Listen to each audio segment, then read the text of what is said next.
రంగారెడ్డి జిల్లా హయత్ నగర్ లో 2 రోజుల క్రితం అనుమానాస్పదంగా మృతి చెందిన సుహాస్ కేసులో సంచలన విషయాలు వెలుగులోకి వస్తున్నాయి. సుహాస్ ని స్నేహితులే పక్కా ప్లాన్ తో హత్య చేసినట్టు పోలీసులు ప్రాథమికంగా గుర్తించారు. అర్ధరాత్రి వేళ అతన్ని ఇంటి నుంచి గ్రామ శివార్లకు తీసుకువెళ్లి దాడి చేసినట్టుగా తెలిసింది. ప్రాణాలను రక్షించుకోవడానికి సుహాస్ పరుగు తీసినా వెంటాడి మరీ కిరాతకంగా అంతమొందించారని సమాచారం. మృతదేహాన్ని శ్మశాన వాటికి సమీపంలో పడేసి పరారయ్యారు.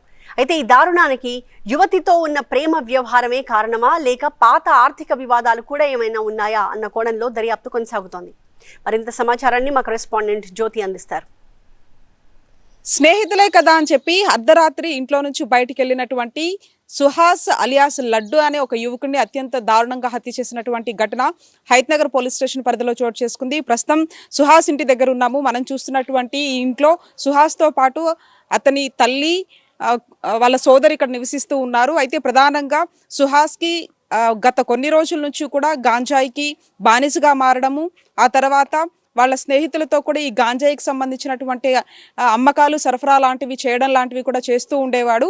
అయితే ప్రధానంగా బుధవారం అర్ధరాత్రి ఎవరైతే రాకేష్ అంతేకాకుండా పరశురాం మరొక 2 వ్యక్తులు కలిసి సుహాస్ ఇంటికి రావడం జరిగింది. వచ్చిన తర్వాత అదే సమయంలో తల్లి వారించినా కూడా వినిపించుకోకుండా సుహాస్ బయటికి వెళ్ళాడు. వెళ్ళిన తర్వాత అతను అత్యంత దారుణంగా కూడా కొట్టి ఆ తర్వాత 1/2 కిలోమీటర్ వరకు కూడా పరిగెత్తించడం జరిగింది. ఆ తర్వాత అతనికి సంబంధించినటువంటి ప్రైవేట్ పార్ట్స్ దగ్గర కూడా దారుణంగా దాడి చేసి ఆ తర్వాత హత్య చేసినట్లుగా అయితే తెలుస్తుంది. దీనికి సంబంధించి పోలీసులు ఇది హత్యనా లేదు అంటే ఇంకేమైనా కారణాలు ఉన్నాయనే దానికి సంబంధించి మాత్రం కేసు నమోదు చేసుకుని దర్యాప్తు అయితే చేస్తున్నారు. అయితే సుహాస్ మాత్రం సికింద్రాబాద్ లో ఉన్నప్పుడు అక్కడ పెడదోవ పట్టడము అది గమనించినటువంటి తల్లి ఇక్కడ నివాసానికి అంటే పసుమామల ఉన్నటువంటి వాళ్ళ ఇంటికి తీసుకురావడం జరిగింది. ఇక్కడికి వచ్చిన తర్వాత కూడా ఎవరైతే ఈ యొక్క రాకేష్ పరశురాం రాజుతో పాటు మరొక వ్యక్తి ఈ నలుగురికి సంబంధించినటువంటి వాళ్ళల్లో ఒక ఫోన్ మాత్రం ఎవరైతే ఈ సుహాస్ వాడుతూ ఉన్నాడు.